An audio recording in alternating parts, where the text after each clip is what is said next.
capítulo 4. Es un pasaje que quizás usted y yo ya hemos visto alguna vez, ya hemos considerado.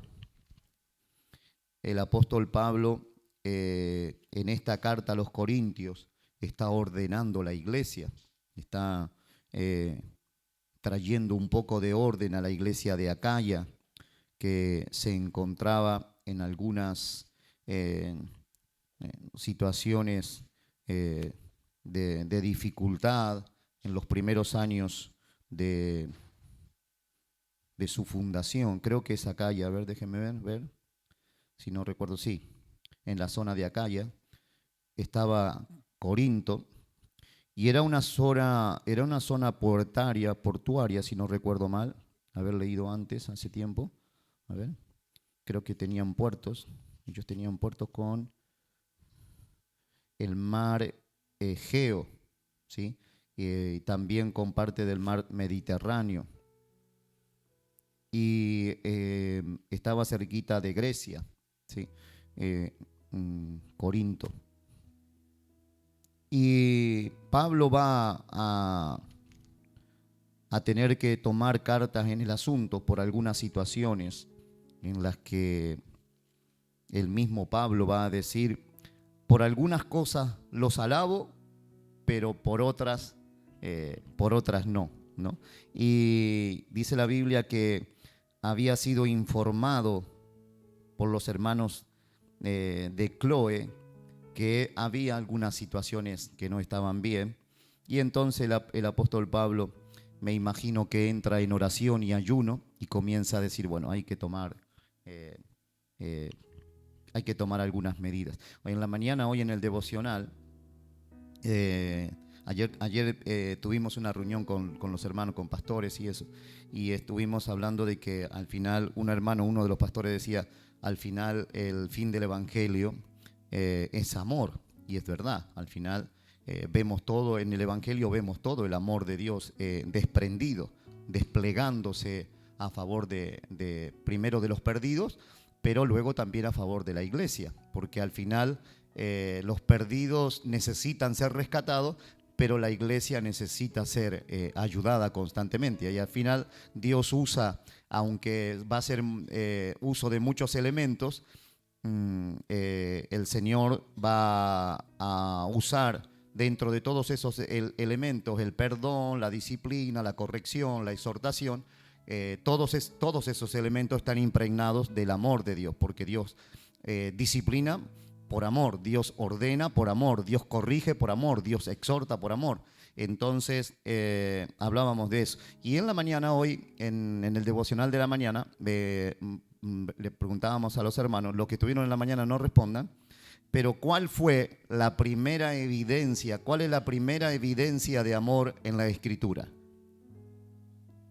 ¿Cuál es la primera evidencia del amor de Dios en la Escritura? ¿Cuál? ¿Cuál es la primera evidencia de amor en la Escritura? Para usted, ya tengo una, para mí personalmente hay una, que es la primera. Jesús, la primera evidencia de amor, ¿eh? Jesús, ¿alguien más? ¿Quién dice? Se supone que la primera evidencia la encontraremos escrita en algún sitio. Y en la Biblia tenemos Génesis, que es el primer libro. ¿Cuándo? Cuando pecaron, ¿y qué, Luisana? Y lo vistió, ajá. ¿Alguien dijo eso? Sí, es verdad, alguien dijo eso en la mañana. No sé quién, pero. ¿Alguien? ¿Alguien más? ¿Quién más? Misericordia, ¿en dónde encontramos? En la primera evidencia que encontramos bíblicamente. ¿Eh? ¿Alguien podría traerme agua, porfa? No, lo que vinieron en la mañana, bueno, éramos poquillo, pero. Vamos, piense. ¿Lee la Biblia en su casa? ¿Cuándo qué?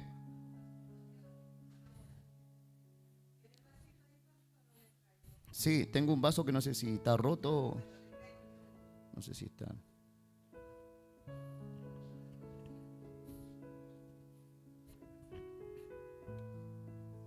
Gracias.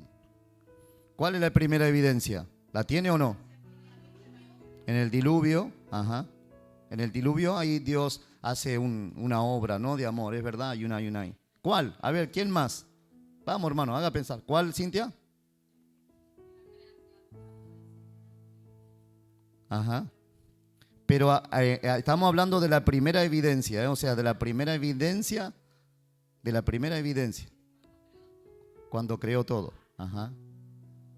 La creación. ¿Mm? ¿Vale?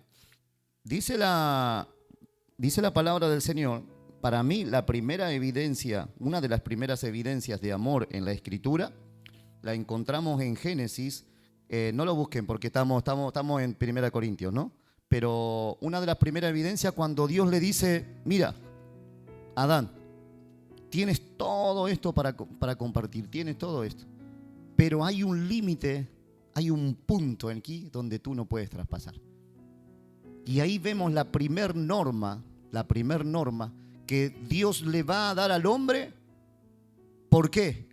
Por amor, porque sabe que cuando traspase ese límite, al final, ¿quién iba a ser perjudicado? ¿Dios o el hombre? El hombre. Se trajo la tragedia. Dios le puso la primer norma la encontramos cuando Dios le dice allí en el capítulo 2, verso 17, verso 16, 17. Y mandó Jehová a Dios al hombre diciendo, de todo árbol del huerto podrás comer. Gracias.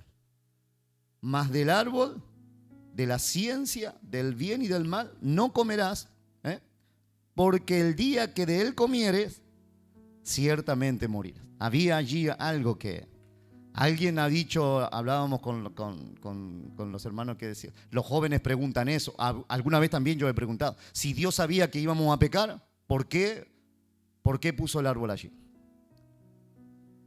Es que Dios, para ser Dios, tenía que crear a un ser que tuviera voluntad propia y que tuviera la capacidad de decidir si amar o no amar a Dios. La misma capacidad que Él tiene de amarnos a nosotros. Dice la Biblia que Dios dijo, hagamos al hombre conforme a nuestra imagen y semejanza. Y Dios es un Dios que tiene voluntad propia. Y el hombre que fue creado a su imagen y semejanza fue creado. De hecho, los ángeles fueron creados también con alguna, con semejanza, con esta parte de la semejanza a Dios. Ellos deciden adorar o no adorar. Satanás decide si va a atentar contra la Trinidad, lo hemos ya visto en el discipulado, ¿no? Atenta contra la Trinidad. Él dice, me sentaré a los lados del norte, sabiendo que allí era el lugar, es el lugar donde en la Trinidad está sentado el Señor Jesús. Él decide por voluntad propia. Y entonces la primera evidencia de amor es una norma, es una regla. No la traspases, porque el momento que la traspases vendrá mal sobre ti. Y no sé cuántos años habían pasado desde que el Señor habló hasta que cayeron en pecado, pero el hombre. Y ahí encuentro, claro, nosotros no sé si a usted le pasa, pero a mí me pasa humanamente, relacionamos el amor con el no pasa nada. Sigue adelante, no pasa nada. Sigue, está bien, te perdono y te doy besito y lloro y nos abrazamos y nos perdonamos y ese sentimiento de amor, ay, qué lindo. Pero en realidad el amor de Dios está manifestado en normas también, en disciplinas, en reglas.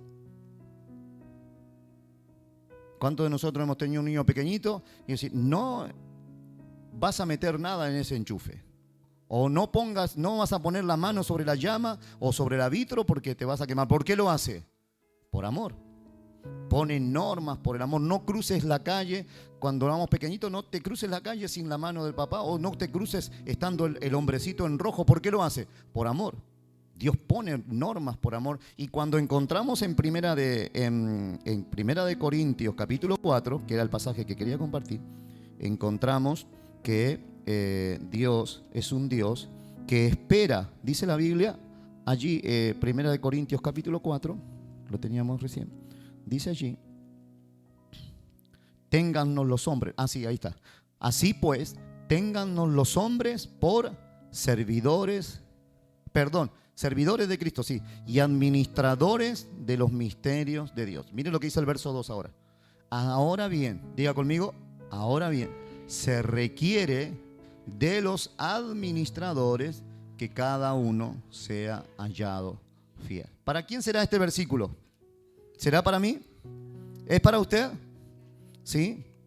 Es para cada uno de nosotros. Dice verso 1 allí, así pues téngannos los hombres por servidores. Una vez vimos esto, ¿se acuerdan? La palabra aquí era uperetes, que eran los que estaban remando abajo en la cubierta, ¿se acuerdan? Y eran los de, creo que eran los de segundo, porque había varios niveles, ¿no? Me parece que eran los de más abajo todavía. O sea que eran los que, sí, bueno, miren hermano, eran barbaridades.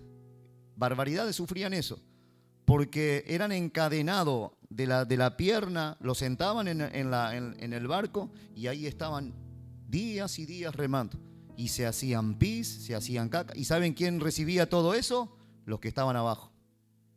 Los que estaban abajo de los remeros eran todo lo que le caía, toda la porquería, y a veces ni siquiera porque se le daba comida a los de arriba, y según la ración a veces no llegaba para eso. Ahora, dice la Biblia aquí, la palabra servidores, así pues téngannos los hombres por servidores, está hablando de esa clase de servidor.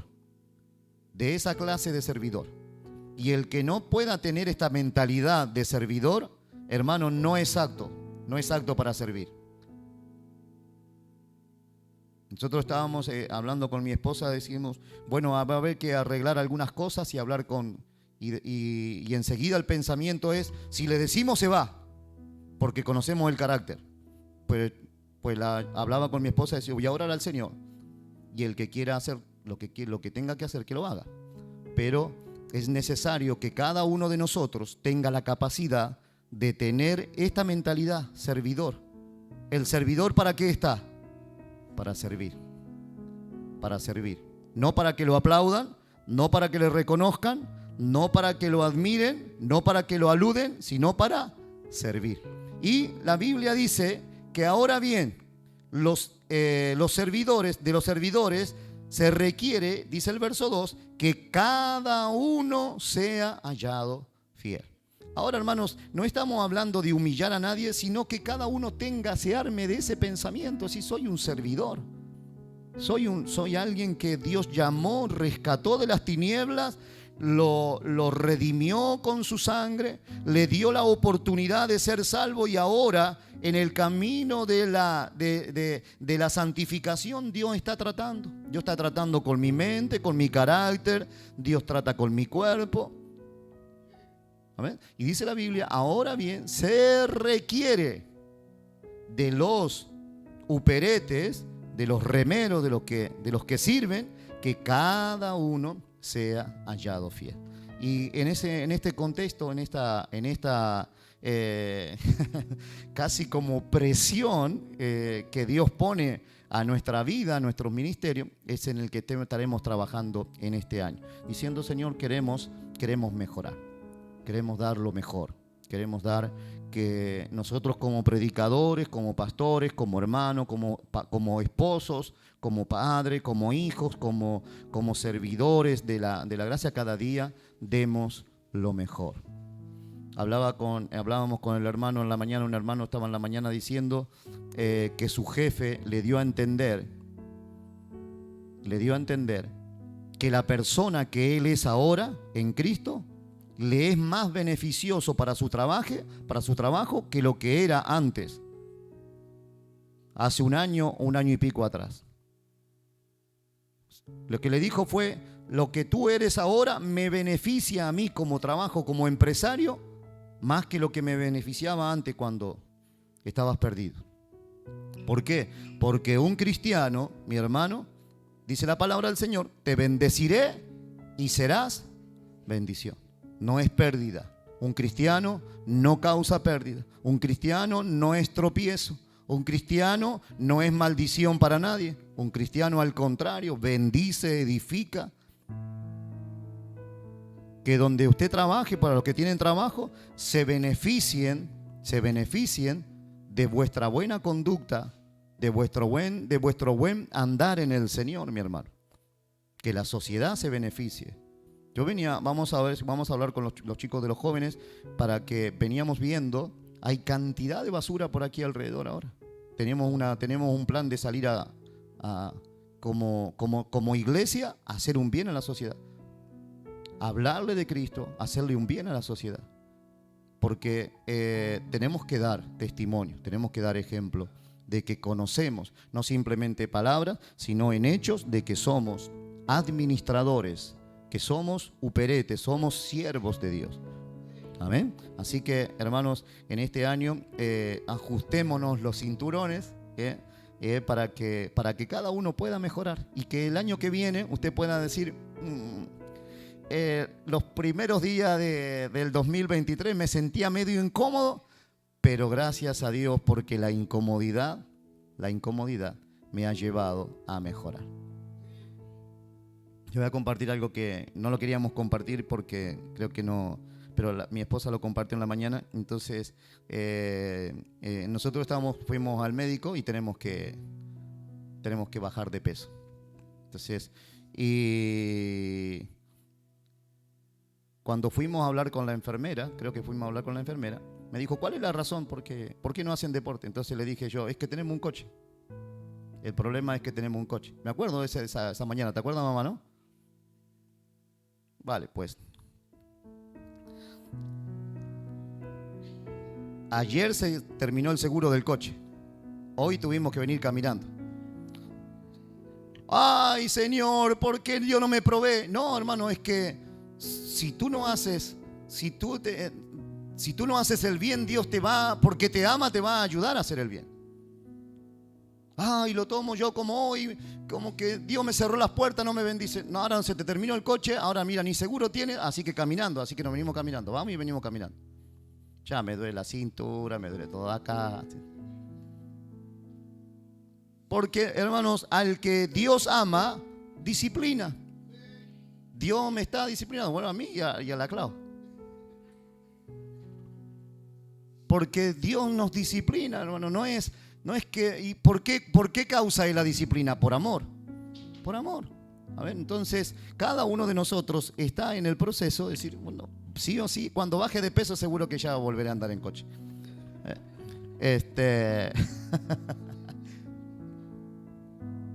Usted no sabe lo que es tomar mate amargo, hermano. Para un argentino que tomó mate amargo, dulce toda su vida. Horrible es el mate ese, mire, está ahí. Horrible, eso es una cosa intomable. Ya llevo 3 o 4 días tomando mate amargo. Porque estoy a punto de tener diabetes. Se acabó el azúcar. Horrible ese mate, la Clau sí le gusta, pero... Bueno, pero como me gusta tomar mate, o por las buenas o por las malas, ¿por qué? Se requiere de los administradores que en todo nuestro ser, mi hermano, nuestro cuerpo es parte de eso. Tiene que bajar de peso, pídale al Señor y va a ver cómo el Señor le va a ayudar. El Señor le va a ayudar a bajar de peso. Se requiere. Hoy maté, ¿qué pasó? Me morí, agarré un ataque cardíaco porque... Y va al cielo. Señor, ¿por qué me trajiste tan joven? 38, 40 años, 50 años. Y si tú no cuidaste tu salud, te comías todo lo que te ponían delante. No fuiste capaz de controlar. ¿Sí o no? Entonces se requiere, mi hermano, en todas las áreas de nuestra vida que seamos hallados fieles. Amén. Vamos a ir a estudiar vamos a seguir con la vida de Pedro. Vamos a hablar de otra cosa. Dejemos de hablar de nosotros y hablemos de Pedro.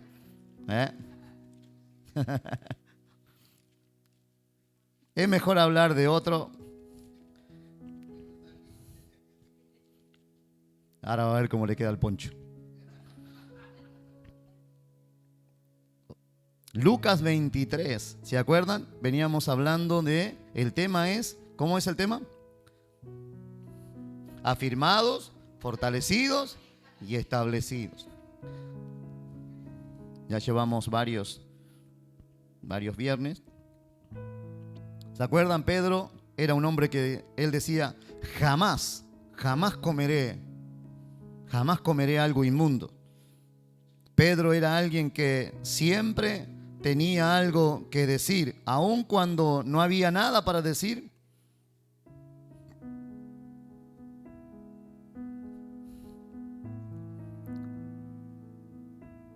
Él corrigió al Señor. Pedro fue un hombre que dijo: ¿qué obtengo yo si le doy esto al Señor? Pedro fue privado de sus palabras, de las palabras ungidas del Señor, cuando dejó de creer y se hundió en las aguas. Pedro corrigió a su pastor y a su maestro. Pedro se puso pruebas innecesarias por hacer declaraciones atrevidas, imprudentes y precipitadas. Pedro dijo: estoy dispuesto, Señor, estoy dispuesto a ir contigo no solo a la cárcel, sino también a la muerte. Y poquitas horas después estaba negando al Señor. Veamos Lucas, mis hermanos, Lucas 22, 33. Lucas 22, 33. ¿Sí? 22. Si dije otra cosa, me he equivocado. 22, 33. Aquí tenemos, nuevamente, de aquí tenemos varias enseñanzas de estos pasajes, así que lo vamos a ir, me parece que lo vamos a sacar bien jugo. Dice, leemos la palabra en el nombre del Padre, del Hijo y del Espíritu Santo. Él le dijo: Señor, dispuesto estoy a ir contigo, no solo a la cárcel, sino también a la muerte. La naturaleza impulsiva de Pedro, escuche, miren, la naturaleza impulsiva de Pedro lo inducía a meterse a causas equivocadas.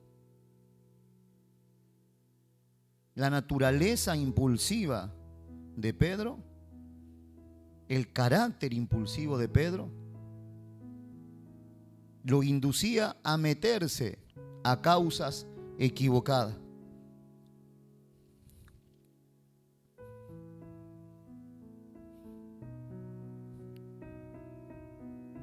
Dice la palabra del Señor que el Señor le va a decir en el verso 31: dijo también el Señor: Simón, Simón, he aquí Satanás os ha pedido para zarandearos como a trigo, pero yo he rogado por ti que tu fe no falte, y tú, una vez vuelto, confirma a tus hermanos. Tratemos de pensar por un momento qué causaron en Pedro las palabras que el Señor le dice: Simón, Simón, he aquí Satanás os ha pedido para zarandearos como a trigo.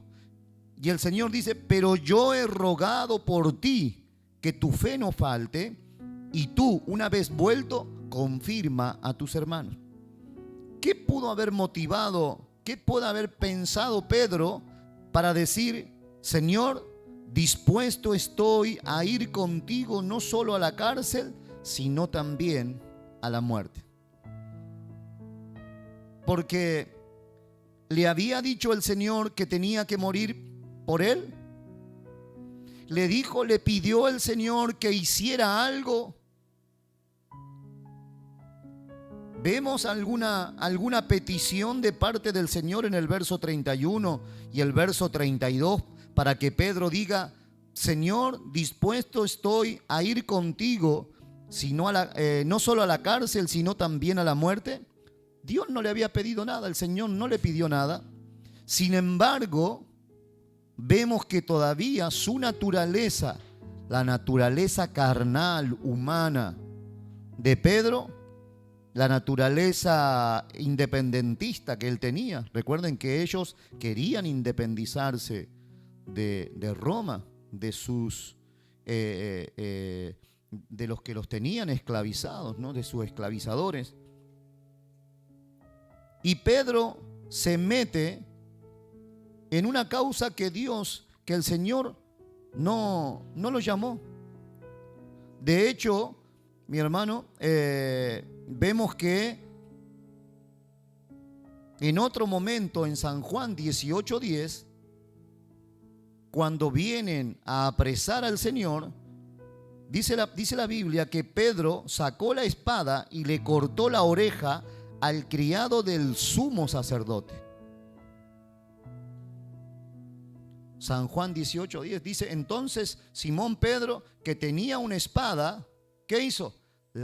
Tenía un carácter tan violento, tan reaccionario, tan descontrolado. Cuando el Señor le dijo: Pedro, Satanás te va a zarandear, los va a zarandear, él dice: Señor, estoy dispuesto a ir contigo no solo a la cárcel, que me metan a la cárcel si es necesario, pero mira, te digo más, si es necesario voy a morir por ti. Miremos el temperamento de Pedro.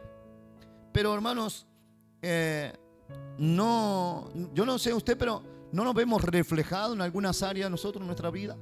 Quisiéramos cortarle la cabeza a alguien cuando a veces se mete con nosotros, cuando alguien hace algo que vemos que no entra en el valor de nuestra justicia, o en el sentido de nuestra justicia, en el sentido de juzgar las cosas. Pedro, dice la palabra del Señor, que él desenvainó. Primero, que no sé qué hacía, aunque probablemente, como era pescador, seguramente la espada le servía como herramienta de trabajo. Pero conociendo el carácter de Pedro, Pedro sabía que en cualquier momento, si se armaba la revolución, él no tenía que ir a la casa a buscar la espada, él no tenía que ir a un lugar, a la armería, a buscar una espada, él ya la tenía. De hecho, claro, era un celote, era un revolucionario. ¿Se acuerdan que habíamos leído la característica de los de Galilea?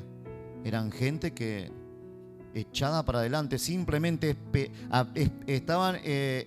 necesitaban que alguien dijera vamos, para que ellos salieran. De hecho, eran todos galileos. Y vemos la naturaleza del apóstol Pedro. Aquí cuando él saca su espada, dice la Biblia: entonces Simón Pedro, que tenía una espada, la desenvainó. Él recurrió a un recurso que él tenía a mano. ¿Cuáles son nuestros recursos? Recursos naturales: las malas palabras, los malos pensamientos, las malas actitudes.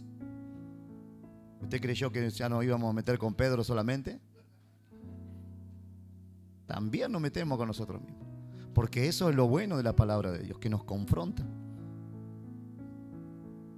Dice el apóstol, ¿de dónde vienen los celos, las contiendas? ¿Dónde está eso?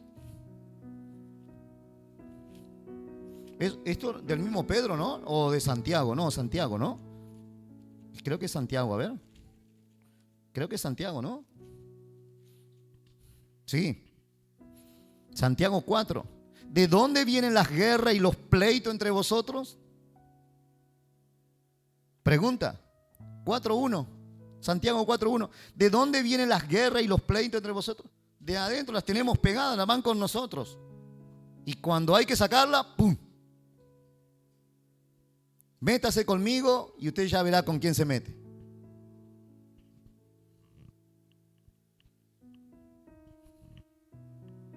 ¿No es de vuestras pasiones las cuales combaten en vuestros miembros? Qué regalo de Reyes, ¿no? Te dice, ya sabía, venía otro día. ¿De dónde viene la guerra y los pleitos entre vosotros? Lo primero que hago yo es echarle la culpa a la clave. Pero es de mi propia vida, mi hermano. Es de mi propio corazón, de mi propia naturaleza humana, que nacen, dice la Biblia allí, ¿de dónde vienen las guerras y los pleitos entre vosotros? ¿De dónde viene la ira? ¿De dónde viene la envidia? ¿De dónde viene la murmuración, la mala contestación? ¿De dónde vienen las malas motivaciones? La palabra del Señor Jesús dijo, no lo que entra al hombre contamina al hombre, sino lo que sale. ¿De dónde salen los adulterios? ¿De dónde salen las fornicaciones? ¿De dónde salen los homicidios? De adentro del hombre. Entonces, Pedro necesitaba entender que había una naturaleza que debía ser tratada. Y el Señor le dice, Satanás os ha pedido para zarandearos. Y ahora vamos a ver en otros puntos cómo Dios lo va a tratar. Pero hermanos, acabamos hace un momento de decir, el Señor nos rescató, nos puso en la roca peña y ahora nos señaló el camino. Él es el camino. Jesús dijo, yo soy el camino, pero no es un camino ancho. Es un camino con marcaciones bien claras de amor. Yo encuentro la primera evidencia de amor en la Escritura la encuentro cuando Dios le dice, hasta aquí puedes llegar, no pases de aquí porque empieza el problema. Empezará un problema para ti y empezará un problema entre ambos. Búscame Isaías 50, porfa. A ver, Isaías 50. Me viene a la memoria de que hay algo ahí que no sé por qué. A ver. Ajá. El verso 2.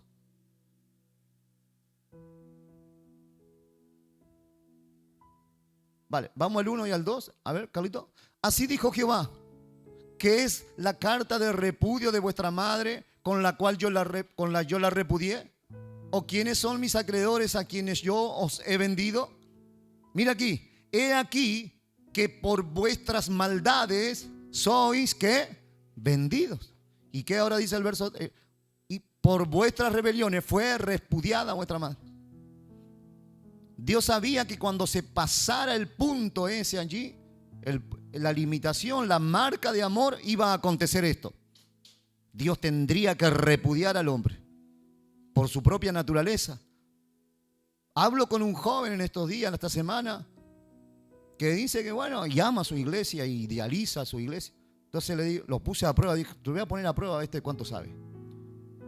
Le digo, escucha una cosa, si cerramos, estamos en una habitación, cerramos la ventana, apagamos las luces y no entra una gota de luz aquí, ¿puede habitar la luz con las tinieblas? Me dijo, sí, claro que puede. Yo a digo, está más perdido. No sabe, no entiende nada. No entiende, no tiene en su mente parámetros del amor de Dios.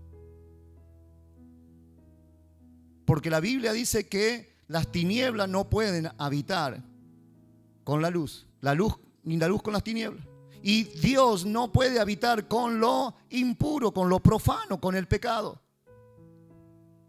Entonces, cuando vemos que Pedro tiene que ser tratado, es porque Dios tiene que quitar, el Espíritu Santo del Señor tiene que quitar.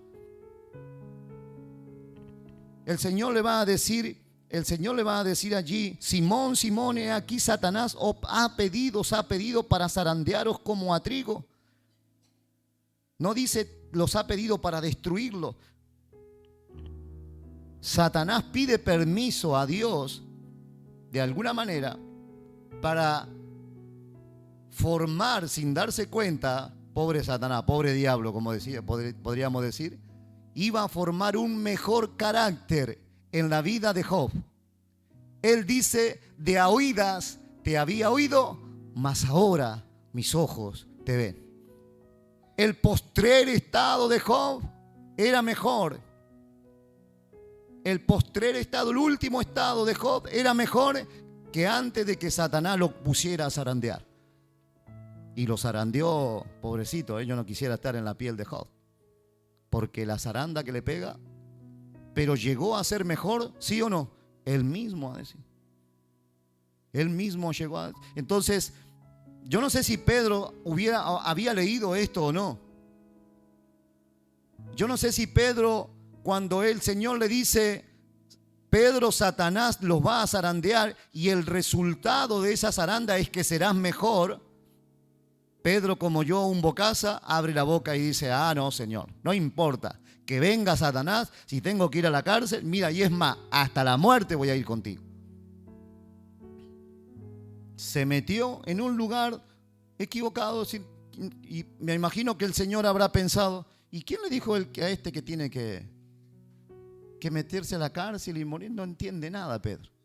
Pero por su propia naturaleza, por la naturaleza humana que encontramos, la naturaleza carnal que encontramos en Santiago capítulo 4, es que Pedro se mete en una causa equivocada.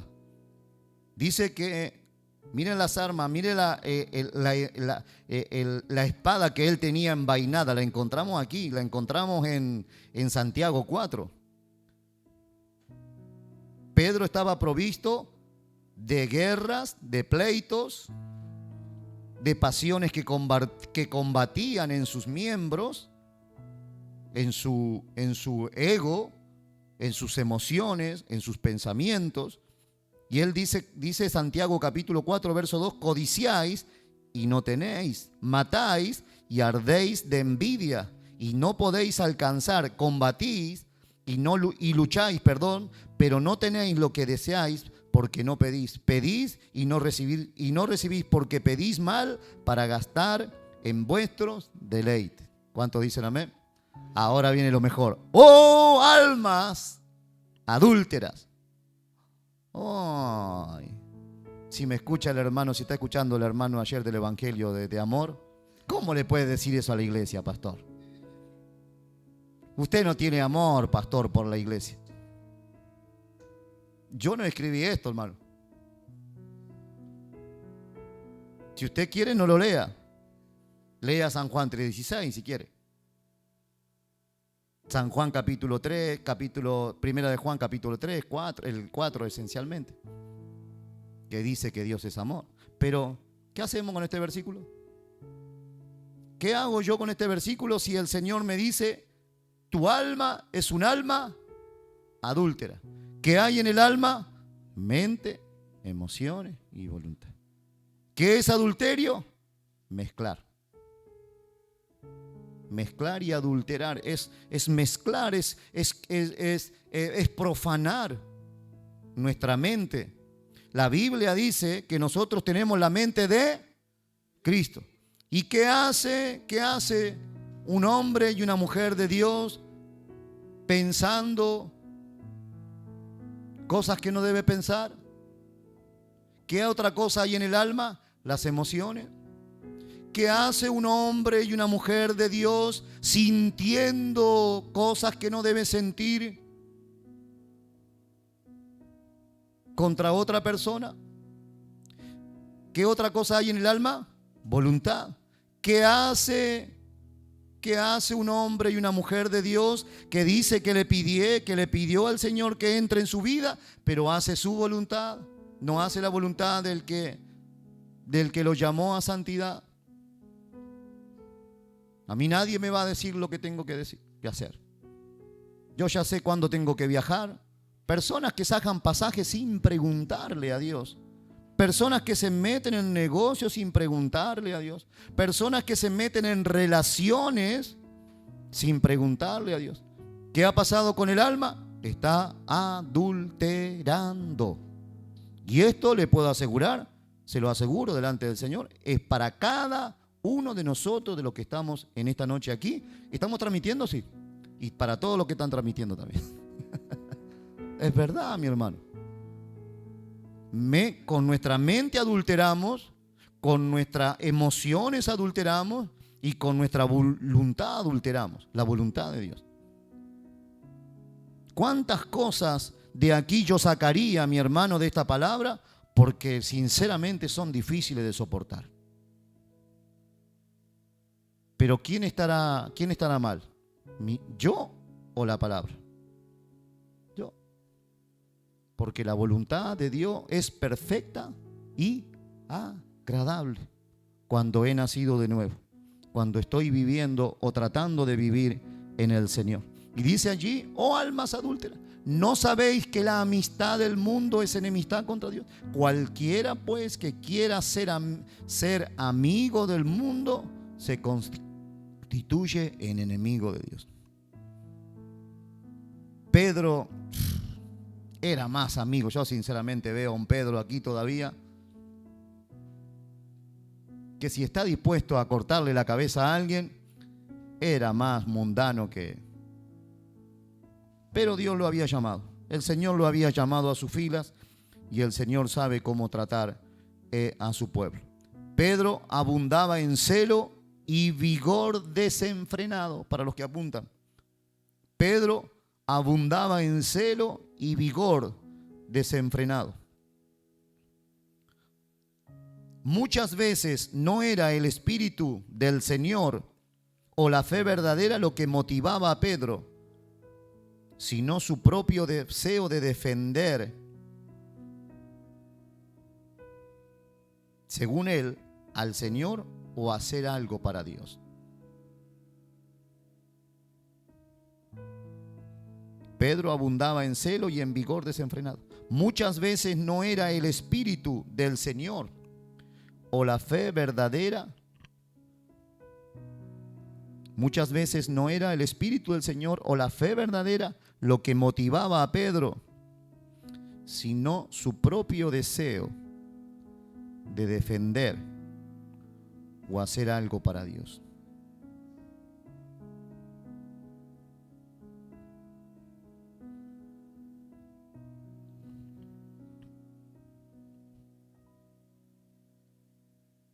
Hay una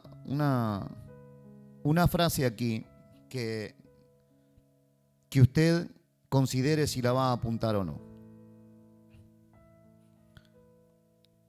Si tratamos de servir a Dios a nuestra manera, le haremos más mal que bien al reino de Dios.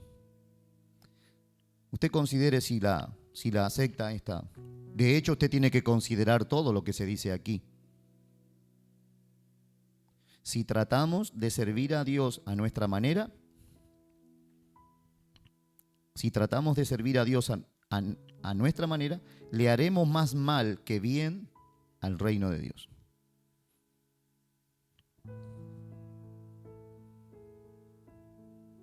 Si tratamos de servir a Dios a nuestra manera, le haremos más mal que bien al reino de Dios. Hay un caso, ¿se acuerdan? El caso de Saúl.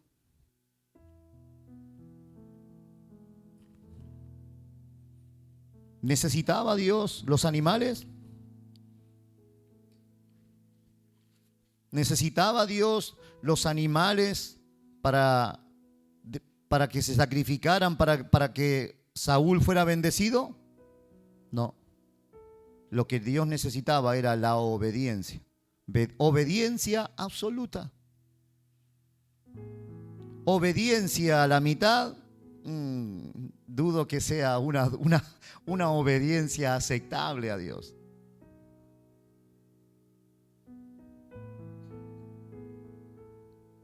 Samuel le va a decir que tiene que hacer tal cosa. Creo que, no sé con quién era, con los amalecitas, con quién era, no me recuerdo con quiénes eran, que tiene que ir y arrasar con todo y no dejar a nadie. Sin embargo, él deja varias cosas porque él cree que lo bueno, lo engordado, según él, según su criterio, eso iba a ser para la obra. Esto le va a agradar cuando venga Samuel. Cuando venga Samuel y vea todos los novillos y las vacas y todas las cosas que hemos dejado para Dios. Y viene Samuel y Samuel le dice, ¿qué es ese balido que escucho? Hoy tengo una noticia, Samuel, para ti. ¿Qué? ¿Qué pasó? No sabés, hemos dejado todo lo mejor de lo mejor, porque nuestro Dios se merece lo mejor. ¿Qué hiciste, Saúl?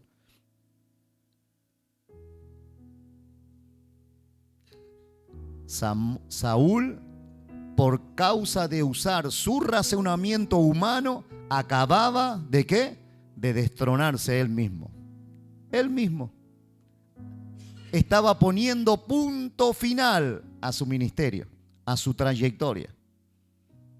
Y lo peor es que ni siquiera se arrepintió, porque a lo mejor si se hubiese arrepentido, No, siguió en sus 13.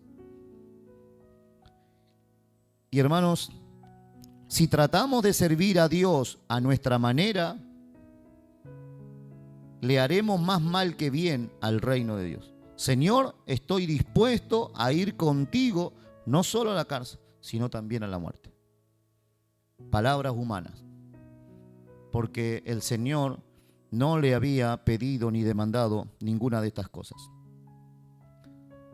Cuando haga o quiera hacer algo, precisamente para el Señor, pregúntele al Señor, ¿nació esta obra de tu espíritu o es el producto de mi propia necesidad emocional de hacer algo para Dios? Miren, cuando quiera hacer algo para el Señor, pregúntele al Señor, ¿nació esta obra de tu espíritu o es producto de mi propia necesidad emocional de hacer algo para Dios o alcanzar la meta de mi vida? Es importante las motivaciones. ¿Amén? ¿Están aquí? ¿Sí? No me diga si le está gustando o no, porque yo veo unas caras que no. Pero cuando quiera hacer algo, mi hermano. Yo, mire, le he contado muchas veces, cuando era jovencito, me metía a barrer, a limpiar, a hacer un montón de cosas, a hacer los mandados. En Argentina compramos un terreno de, no sé si era de 30 por 50, algo así, un terreno inmenso, y lo pagamos juntando chatarra en la calle. Yo salía a juntar chatarra en la calle. Y no sé por qué, pero en aquel tiempo y en Argentina se juntaba el hueso de la... En Argentina comemos mucha carne de res y se come mucho, hay una comida que se llama el puchero. Entonces va el hueso allí que viene el tuétano y la gente lo tira a la calle y se lo tira a los perros y los perros lo andan. Así que juntábamos eso y también vendíamos eso, juntábamos chatarra, aluminio. Así que cosas para que había que hacer, yo me enganchaba. Hay que trabajar en la obra. Yo levantaba la mano. Hay que venir a edificar porque había que cavar los cimientos. Vengo a cavar los cimientos. Hay que hacer tal cosa y allí. Y me llegó un momento que no hacía ni una cosa ni la otra. Ni iba a un sitio ni iba a otro. Porque el que mucho abarca, me metía en cosas que no. Reunión de obreros. ¿Quién era el primero que hablaba?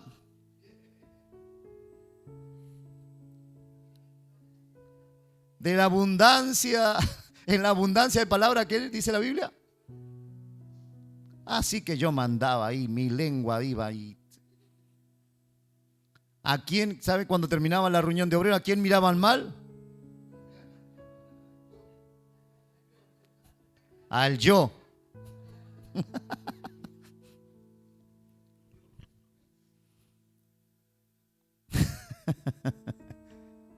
Todo quería estar, como jeringa de hospital. Metido en todos lados. Conversa que... Ahí yo... ¿Qué pasó? ¿Qué es lo que dije? ¿Qué es lo que dijo? Y el pastor se quedaba mirando. Si nadie te llamó a que opine ni que digas.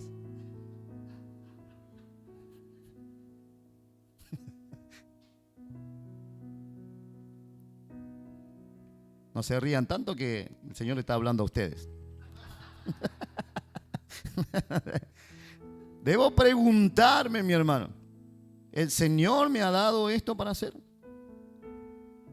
¿Nació esta obra de tu espíritu, Señor? ¿O es el producto de mi propia necesidad emocional de hacer algo para Dios o de alcanzar alguna meta en mi vida?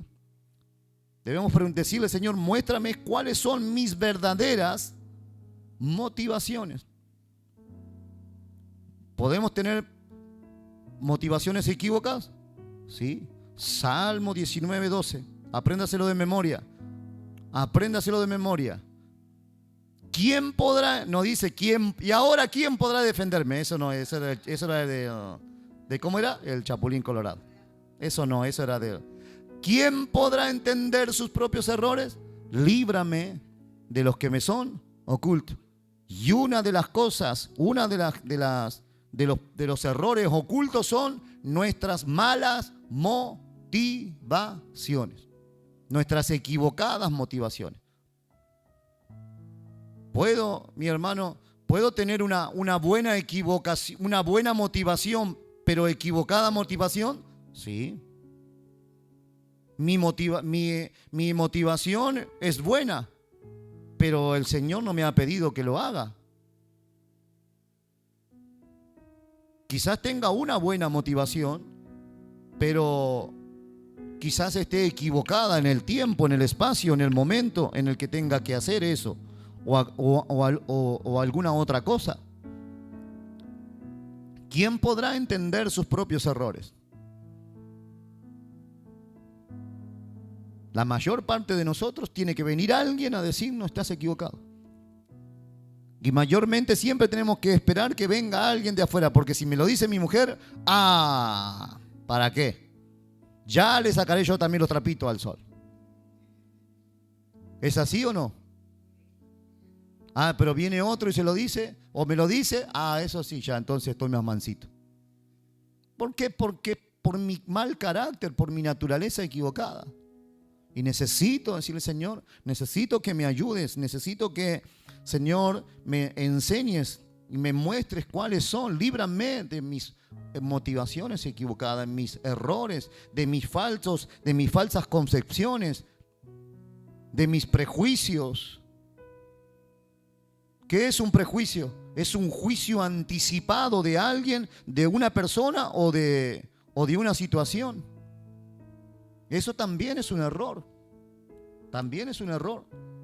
Porque el único que conoce todas las cosas, hasta ahora que yo sé, el único que conoce todo, absolutamente todo, ese es Dios. Y cuando yo estoy prejuzgando una persona, una situación, estoy de alguna manera haciéndome un lugarcito en el trono del Señor también para sentarme ahí.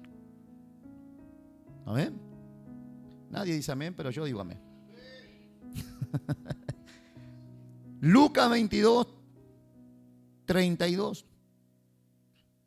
El mismo versículo. El Señor le dice: pero yo he rogado por ti. Bueno, el versículo anterior. Que tu fe no falte. Y tú, una vez vuelto, confirma a tus hermanos. La fe de Pedro tenía que ser tratada. Dice el verso 32. Yo he rogado por ti que tu fe no falte. En otra versión que dice que tu fe no falle, que tu fe no se quede sin alcanzar el objetivo, que tu fe cumpla las expectativas que se esperan en el cielo que cumpla. ¿Por qué? ¿Por qué le dice eso? Porque Pedro tenía una fe mezclada con sus propias ideas y sus propias suposiciones. La fe de Pedro estaba mezclada y necesitaba ser tratada.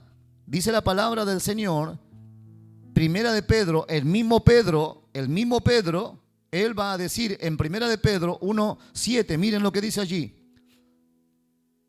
Primera de Pedro 1:7 dice: para que sometida a prueba vuestra fe, miren quién lo está diciendo, el que primero había sido sometido. Él primero había sido sometido. Dice: para que sometida a prueba vuestra fe, mucho más preciosa que el oro, el cual, aunque perecedero, se prueba con fuego, sea hallada en alabanza, gloria y honra cuando sea manifestado Jesucristo. Veamos con la vista hacia arriba nuevamente. Para que sometida a prueba, ¿qué cosa? Mi fe. Mi fe será sometida ¿a qué? A prueba. ¿Por qué? Porque a veces está mezclada con mis suposiciones.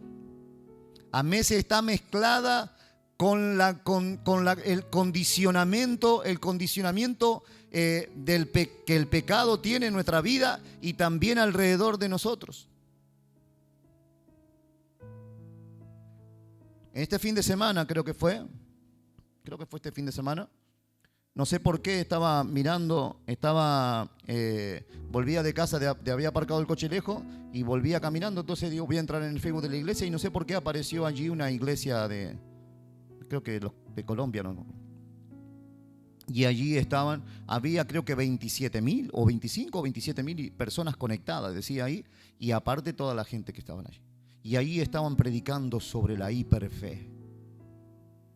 Y allí venga y pacte con el Señor. Y su primer pacto del año con el Señor. Y versículo, un hombre joven, otro que no conocía yo, un hombre joven ahí, prometiéndole a la gente, como si él mismo fuera Dios, prometiéndole a la gente un montón de cosas y hizo un llamado a los jóvenes. Yo decía, Señor, ¿cómo una generación arruinada por un evangelio equivocado? Porque toda esa gente, me imagino que con sinceridad, con honestidad estaba creyendo todas las barbaridades que aquel hombre le prometía. Un mensaje que las personas recibían con versículos bíblicos, pero con motivaciones y suposiciones equivocadas.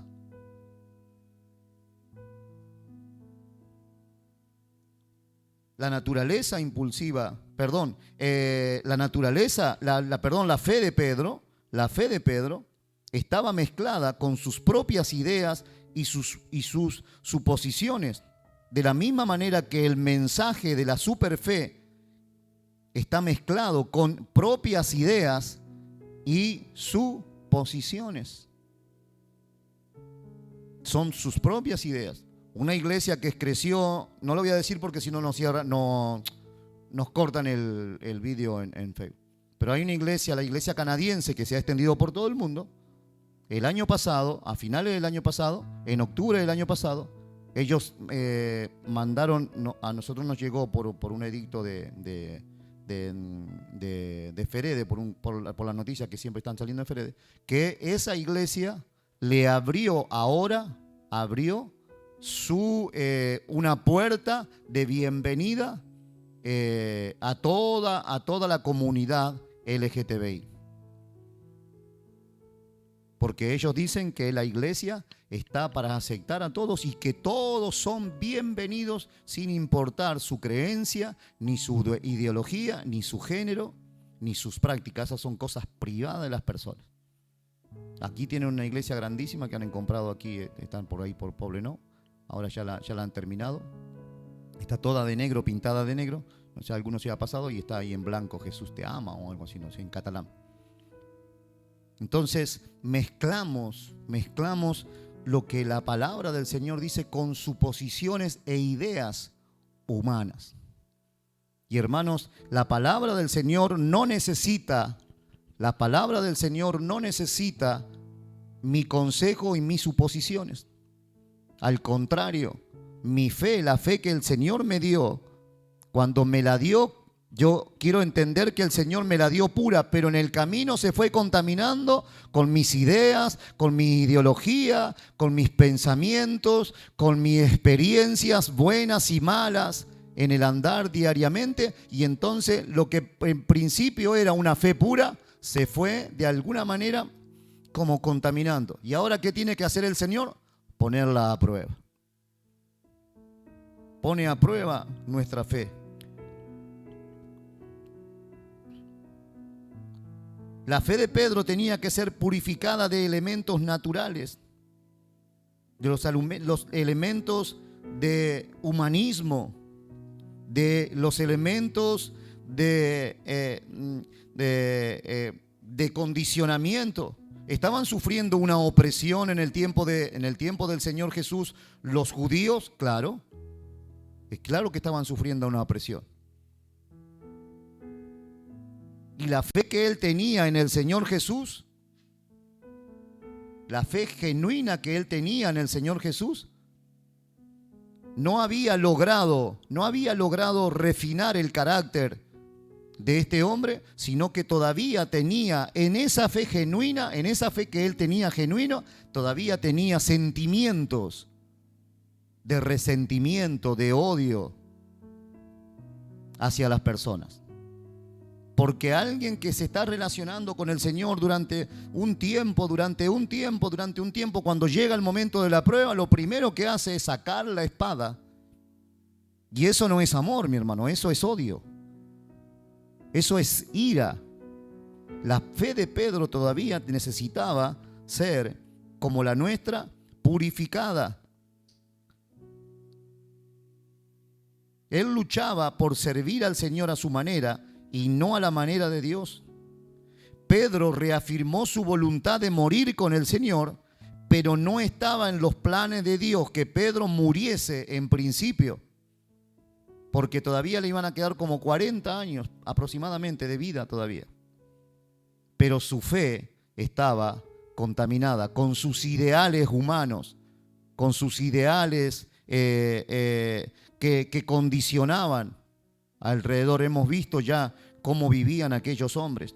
La fe verdadera es totalmente sobrenatural. La fe no es de nosotros, pues la Biblia dice, Efesios 2:8, que la fe es un don de Dios. Pero la fe de Pedro, la fe que Dios le había dado a Pedro, estaba mezclada con su mente natural y sus emociones. Por eso cuando intentó defender al Señor, lo hizo en sus propias fuerzas y acabó en un vergonzoso fracaso, negando al Señor. Porque Pedro, mira hermanos, después de la cena del Señor, Pedro fue en caída tras caída, tras caída, tras caída, tras caída, tras caída. Voy a leer una vez más lo que había escrito. La fe de Pedro estaba mezclada con su mente natural y sus emociones. Por eso cuando intentó defender al Señor, lo hizo en sus propias fuerzas y acabó en un vergonzoso fracaso, negando al Señor. Esta experiencia de negar al Señor casi lo destruye.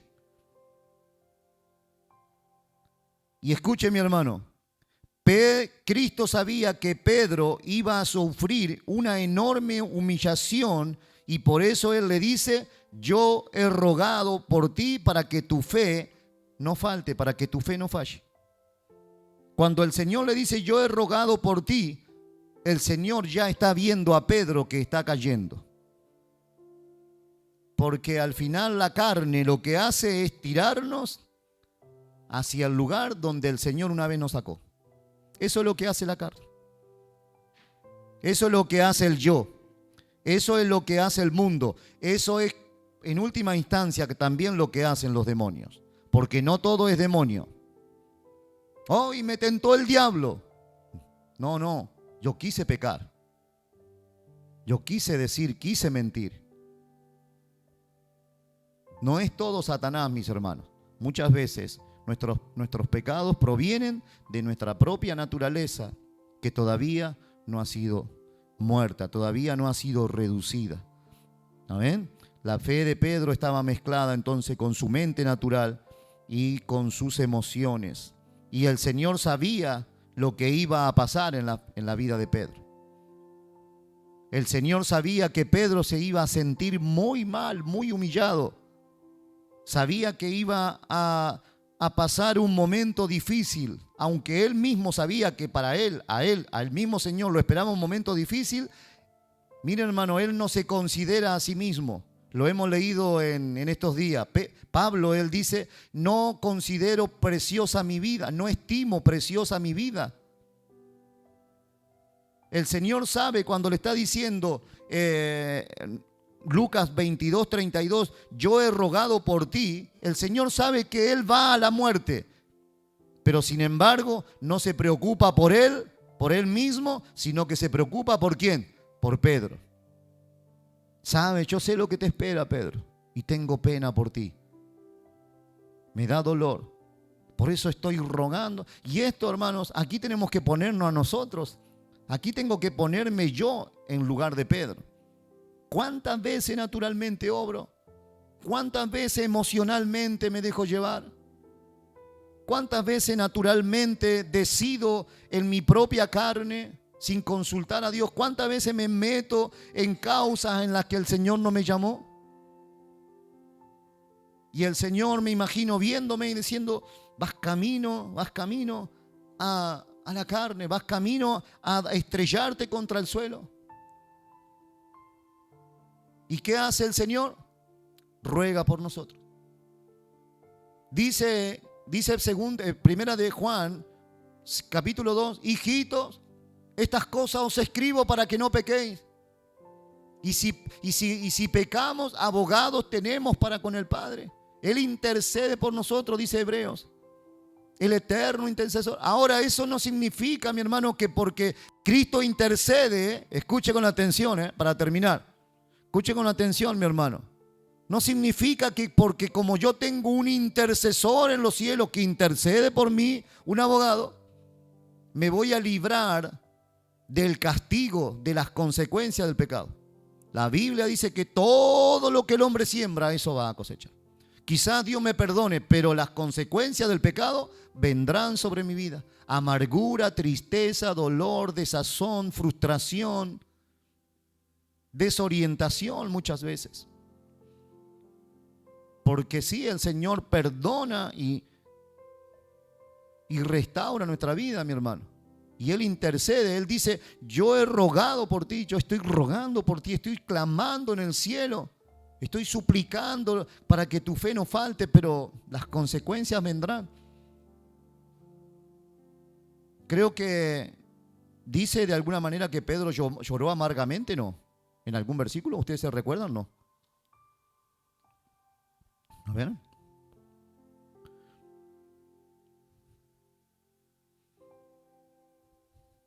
Sí, verso 62. Lucas 22, 62, miren. Dice que Pedro saliendo fuera, lloró. ¿Cómo? ¿Cómo se sentiría? Amargado, frustrado, dolorido. Había fracasado en su vida.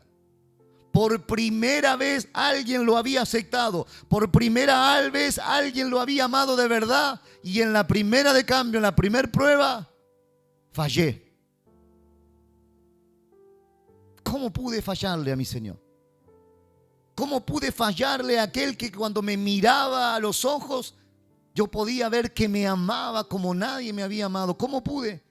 Y dice la Biblia allí, mi hermano, ese versículo es extraordinario.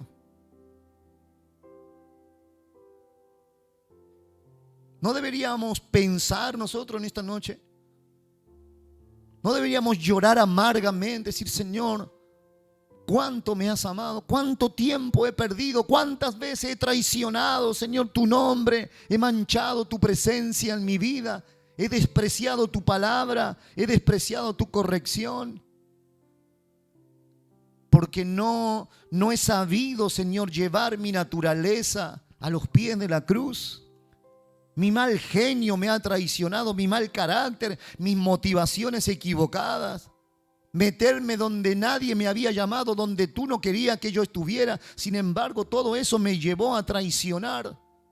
Pedro iba a encontrar allí una desescalada, dice la palabra ahora, una desescalada, una caída. Y hermanos, nadie cae en pecado de repente. Uy, cayó en pecado, dice no. Empezó en algún puntito. En algún momento, como dice Hebreos 2:2, ¿no? Hebreos 2:2. Perdonen que lo vuelvo loco con versículos, pero ¿cómo dice? A ver el 1. Ahí es el 1, perdón, el 1. Dice, por tanto, es necesario que con más diligencia atendamos a las cosas que hemos oído. Ayúdame, Señor. Que la información pase de aquí a todo mi ser, Señor. No sea que, ¿qué? Nos deslicemos. Suavemente. Suavemente. La famosa historia de la rana, ¿se acuerdan, no? Usted echa una rana en agua hirviendo y salta la rana ahí, por el mismo sistema nervioso. Pero usted echa en una olla, pone una rana con agua fría y la rana está nadando ahí. Y de a poquito empieza a calentar el agua y la rana va acomodando su temperatura corporal a la temperatura que va subiendo en el agua. Y no se da cuenta, no se está dando cuenta de que en realidad está a punto de morir. Señor nos ayude, mis hermanos. Que el Señor nos ayude. Me voy a aprender hoy Lucas 22:62 era, ¿no? Para que me quede como un punto, como un ejemplo.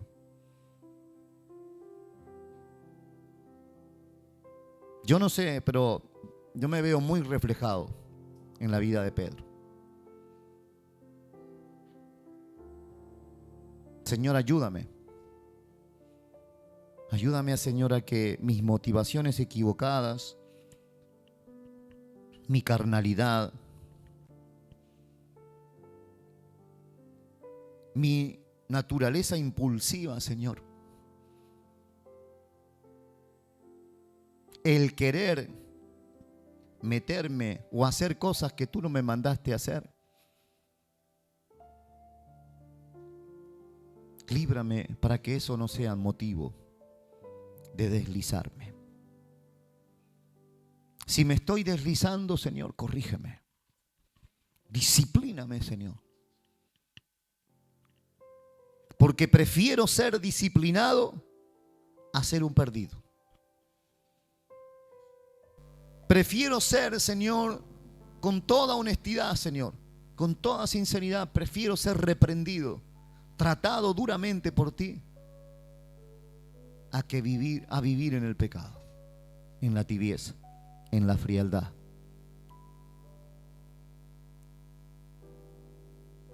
Prefiero ser tratado por ti, Señor, de la manera que tú consideres que necesito ser tratado, a vivir en la indiferencia.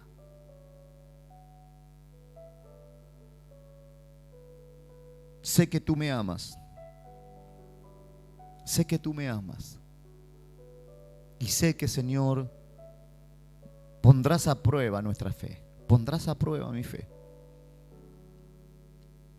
Para que mi fe, contaminada de suposiciones humanas, de prejuicios, de estructura humana religiosa,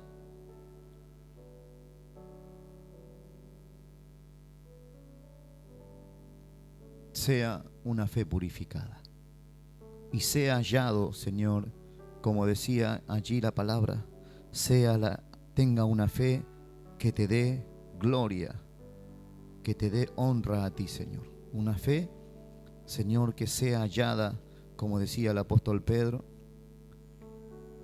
en alabanza, gloria y honra cuando Cristo sea manifestado.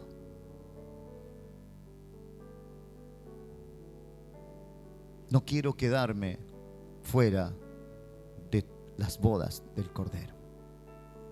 Ayúdame a vivir, Señor, siendo corregido, disciplinado, advertido.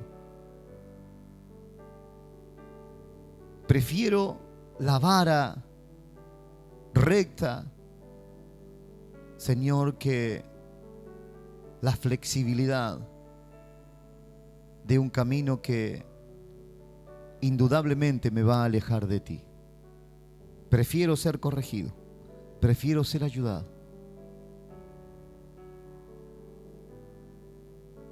Señor, en el nombre de Jesús, en esta noche, ayúdanos como iglesia a asumir un recto de santidad, de compromiso, Ayúdanos, Señor, a entender que tú nos vas a tratar como buen Padre. Nos vas a disciplinar, nos vas a corregir, también nos vas a alentar, también vas a proveer para nosotros. Dame sabiduría, Señor, para vivir durante todo este año en obediencia. Cierra todas las puertas que me lleven a pecar contra ti. Te lo pido por favor, en el nombre de Jesús. Líbrame de tentaciones. Líbrame, Señor, de tentaciones. Líbrame de tentación, Señor, en el nombre de Jesús. Líbrame de prejuicios. Líbrame de mis propios pensamientos humanos, carnales. Ayúdame a vivir, Señor, de acuerdo a tu voluntad. Dame un corazón, Señor, que quiera amarte por encima de todas las cosas. Señor, pon sobre la iglesia un espíritu de temor reverente. Un espíritu de temor, Señor, de querer amar tu palabra, obedecer tu palabra, vivir en tu palabra, agradarte a ti por medio de tu palabra. Ayúdanos. Ayúdanos a los niños, a los jóvenes, a los varones, a las mujeres. Señor, en el nombre de Jesús, levanta una generación, Señor, Dios mío, de personas transformadas, regeneradas, que te sirvan, que te honren, que te glorifiquen. Ayúdanos, Espíritu Santo de Dios, ayúdanos en esta noche, sin emocionalismos, sin lágrimas, sin ninguna cosa extraña, no, sin que